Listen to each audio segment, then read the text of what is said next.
The phone in my hotel room rang at 3 a.m. When I answered, the front desk clerk whispered, "Leave your room now. Don't ask questions." I hung up, annoyed, and rolled back onto my pillow, thinking he had the wrong person. 5 minutes later, a woman screamed in the hallway, and something inside me snapped awake. That was the moment I realized this night was not normal. My name is Ava Rennick, and I was hours away from discovering how close I came to real danger. My brother Jonas had joked earlier that I worry too much when I travel. Tonight proved he had more reason to worry than either of us knew. Before we start, make sure you subscribe to the channel and tell me in the comments where you're watching from.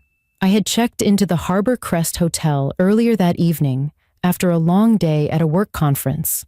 I was exhausted, the kind of exhaustion that makes your body feel heavy and your thoughts slow. I remember dragging my suitcase down the hallway, wanting nothing more than a hot shower and a quiet room. My job in marketing had been pushing me hard for months. Travel, deadlines, late nights, repeat.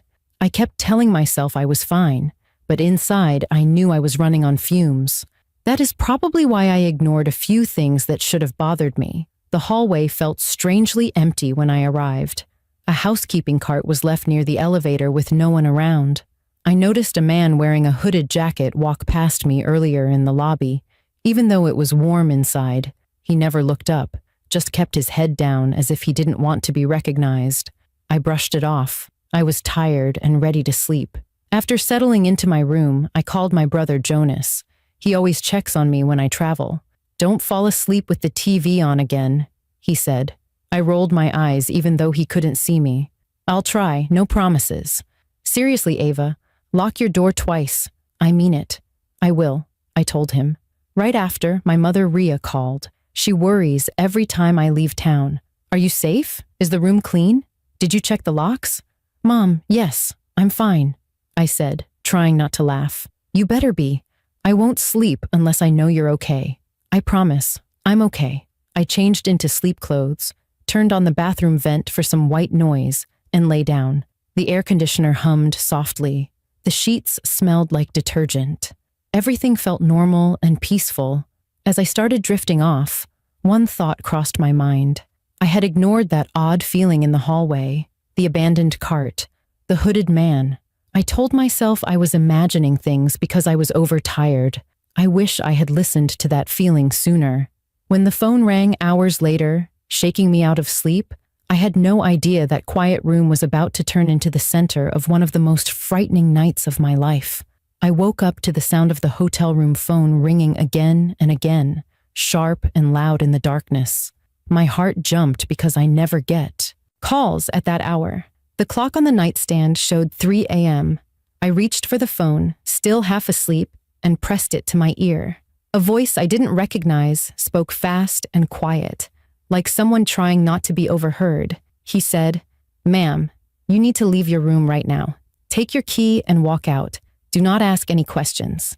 His tone had none of the usual politeness you hear from hotel staff. It sounded urgent and strained, almost scared. I felt irritation bubble up because it made no sense and I was too tired to deal with confusion. I said, "I think you have the wrong room." And before he could answer, I hung up. I flopped back onto the bed, annoyed that someone thought waking a guest at 3 a.m. was okay. I pulled the blanket up and closed my eyes, trying to settle back into sleep, but something in his voice stuck with me. It had been too serious, too direct. I told myself it was probably a mistake or some emergency drill I wasn't supposed to be part of, but the thought refused to settle. My phone buzzed on the nightstand. When I grabbed it, I saw a text from Jonas, sent only moments before.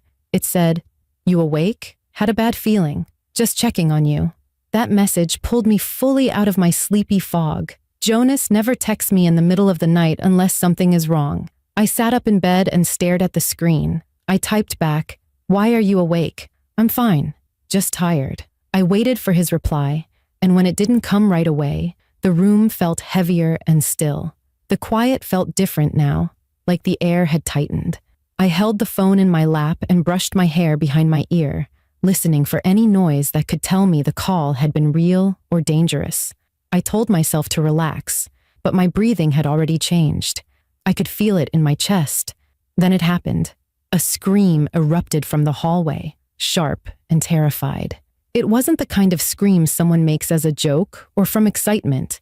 It was a raw cry for help. My body locked up, and I held my breath without meaning to. The scream faded into a burst of panicked voices, and then a heavy thud sounded against a wall. The fear hit me so fast that my hands shook. I slid off the bed and walked toward the door, moving slowly because I didn't want to make any noise.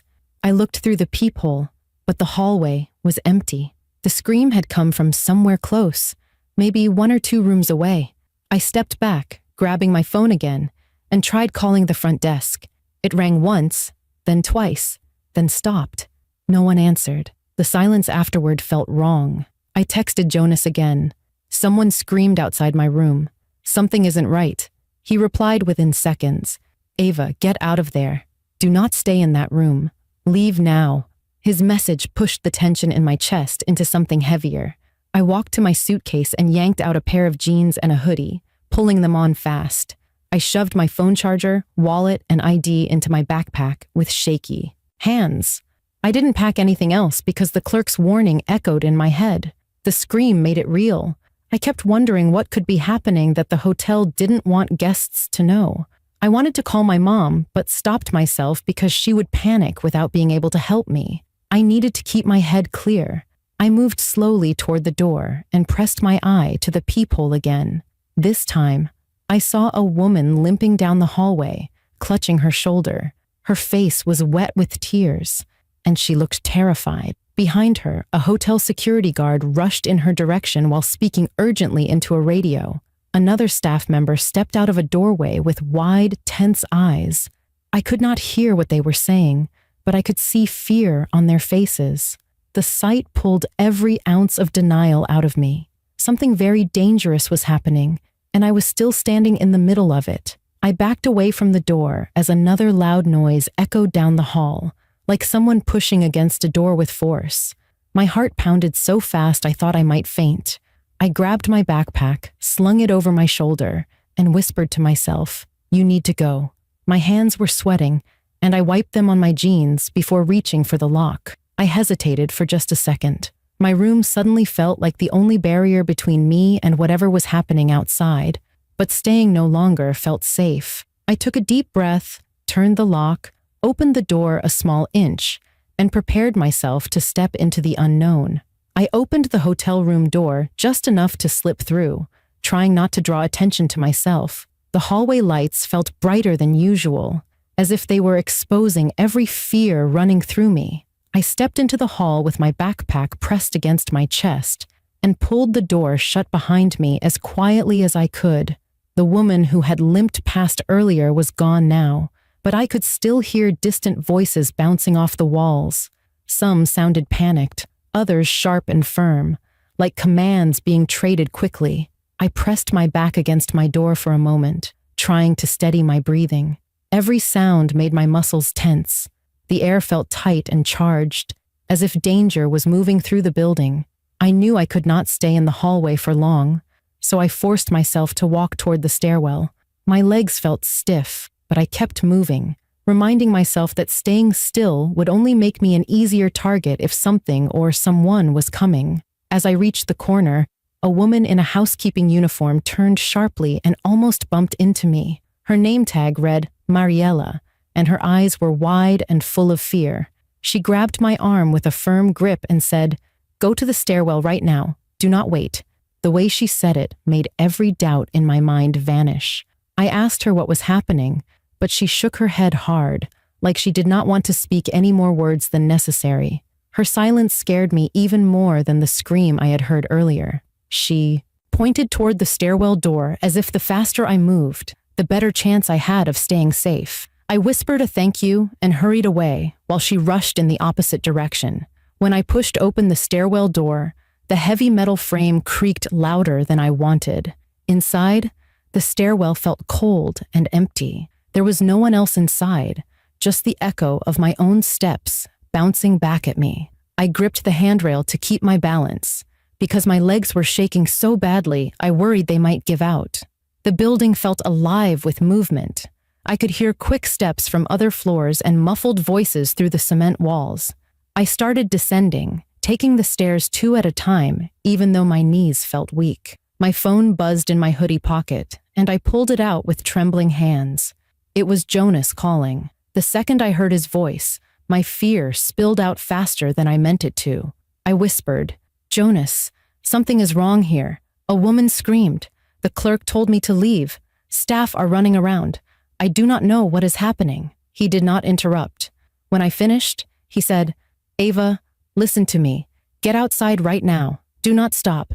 Do not go back for anything." His voice was steady, but I could tell he was scared.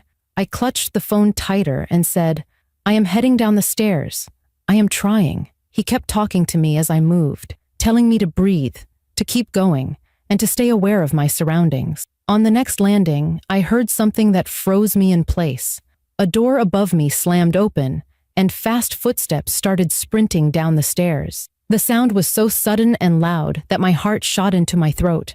I pressed myself against the wall, unsure if the person coming was a staff member or someone dangerous. I held my breath and waited. The footsteps grew louder, and a man's shadow appeared on the wall before I saw his face.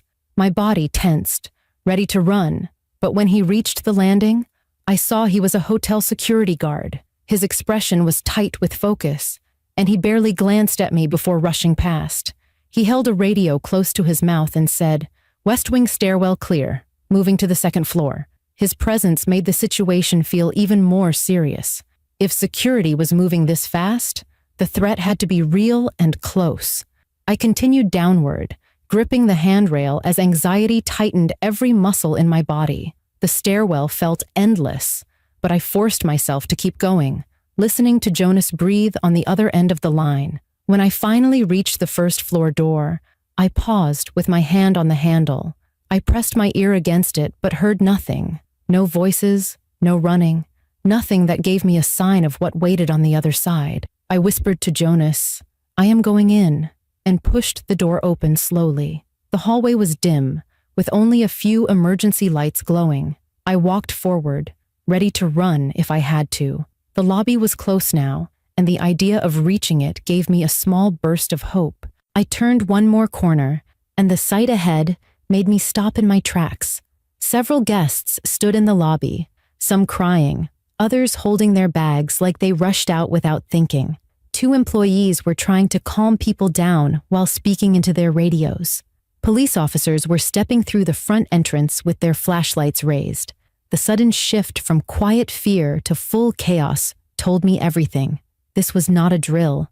This was not a mistake. Something serious had happened near my room, and I had barely escaped crossing paths with it. I walked toward the lobby with my phone still pressed to my ear as Jonas repeated, "You are almost safe. Keep going." I nodded even though he could not see me. The moment I stepped into the lobby lights, I felt a wave of relief hit me so fast it made my chest ache. I had made the choice that pulled me out of danger, but I still had no idea what the danger truly was. That truth was waiting for me only minutes ahead. The moment I stepped into the lobby, my chest tightened as if the air itself had changed. The room was full of tension, voices mixing in a confusing blend of fear and relief. Several guests stood near the front counters, some wrapped in blankets the hotel must have handed out, others still in their pajamas with worried looks on their faces. A few were crying softly, holding on to partners or family members like they were afraid to let go. A young couple sat on the floor with their backs against the wall, the woman pressing her face into her boyfriend's shoulder as she tried to steady her breathing.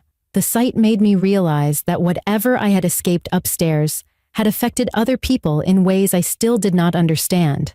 2 hotel employees were trying to calm the growing crowd, but their hands were shaking too, and their voices cracked with stress as they told everyone to stay together and wait for the police to give updates. The police officers who had entered the hotel moved with purpose, their flashlights sweeping across the floor and their radios buzzing with fast words I could not make out. I clutched my phone as Jonas stayed silent on the other end, waiting for me to speak. I whispered, "I am in the lobby," and he let out a long breath, telling me he was still there and would stay until I said I was safe. I scanned the room for the front desk clerk who had called me. When I finally saw him, he was standing off to the side with two police officers. His name tag said Liam Elroy, and he looked nothing like the calm voice I had heard at check-in earlier that evening. He looked pale and shaken, rubbing the back of his neck while speaking to the officers. When he noticed me staring, he stepped toward me and nodded as if confirming that I was the person he had tried so hard to warn. I walked closer, my voice low and shaky as I asked, "Why did you tell me to leave my room? What is happening?" He looked around first, as if trying to decide how much he should tell me in front of others, then leaned closer and spoke in a hushed, steady tone. He said the hotel's security system had alerted the staff about suspicious activity on the 4th floor, the floor my room was on. Someone had been trying to access several guest rooms with stolen master key cards. At first, the staff thought it might be a system glitch or a misplaced card, but then they saw security footage that confirmed a man had entered at least one room without permission. My heart began pounding as Liam told me the woman I had seen limping down the hallway had woken up to find a man inside her room going through her belongings. When she screamed and ran, the man chased after her until hotel security intervened. I felt sick listening to the details. Liam wiped a hand across his forehead as he continued, saying that based on the order of the rooms the man had tried to enter, mine appeared to be next. He said the system logged a failed attempt to unlock my door just minutes before he called me. A cold wave ran through me when he said that. The idea that someone had been standing on the other side of my door while I slept made my stomach twist. I whispered, "You are saying he was trying to get into my room?" Liam nodded, regret heavy in his eyes. I tightened my grip on my backpack because the thought of how close I came to waking up with a stranger standing in my room filled me with a fear I had never felt before. The police moved past us toward a side hallway leading deeper into the hotel, and one of the officers stopped to tell the staff that they found the intruder hiding near the industrial laundry area on the service level. They were taking him into custody. The officer said the man had used a stolen employee uniform earlier in the night to blend in, and had likely been watching guests come and go. Hearing this made my skin crawl, because I remembered the hooded man who kept his head down when he passed me in the lobby the evening before. I wondered if that had been him, and felt my stomach drop when I thought about how close he had walked. Liam stayed with me for a moment longer, apologizing for the fear I went through, but also relieved that I listened to his warning, even if I had hesitated at first. Jonas, still on the phone, was silent for a moment before saying, "Ava, come home, please." His voice cracked a little, and hearing that made my eyes sting with tears I had been holding back. I stepped away from the busier part of the lobby and found a quiet corner where I could breathe. My legs felt weak, and my hands shook as everything caught up to me. The officers began escorting small groups of guests outside to wait while they cleared the upper floors. The cool night air hit my face, calming me enough to think clearly for the first time since the phone rang. I looked back at the hotel and felt a deep mix of fear and gratitude. I had been minutes away from being trapped in that room with a stranger who meant harm. The scream I heard, the phone call, the rushed voices in the hallway, all of it had been pushing me toward the decision that saved me. Standing outside in the glow of police lights, I realized the danger had been real and close, and the thought of that truth stayed with me long after the night ended. When the police finally allowed us to step away from the hotel property, the early morning sky had started to lighten, hinting at sunrise. The air felt cool against my skin, and I realized I was shivering from the mix of fear, exhaustion, and leftover adrenaline. Jonas stayed on the phone until I reached the rideshare pickup spot outside the hotel. As soon as the car arrived, he said, "Text me when you get to the airport. Do not disappear on me." And I promised him I wouldn't. The driver glanced at me through the rearview mirror and asked if I was all right. I nodded, even though I knew I looked shaken and worn down. During the ride, I kept replaying every moment in my head.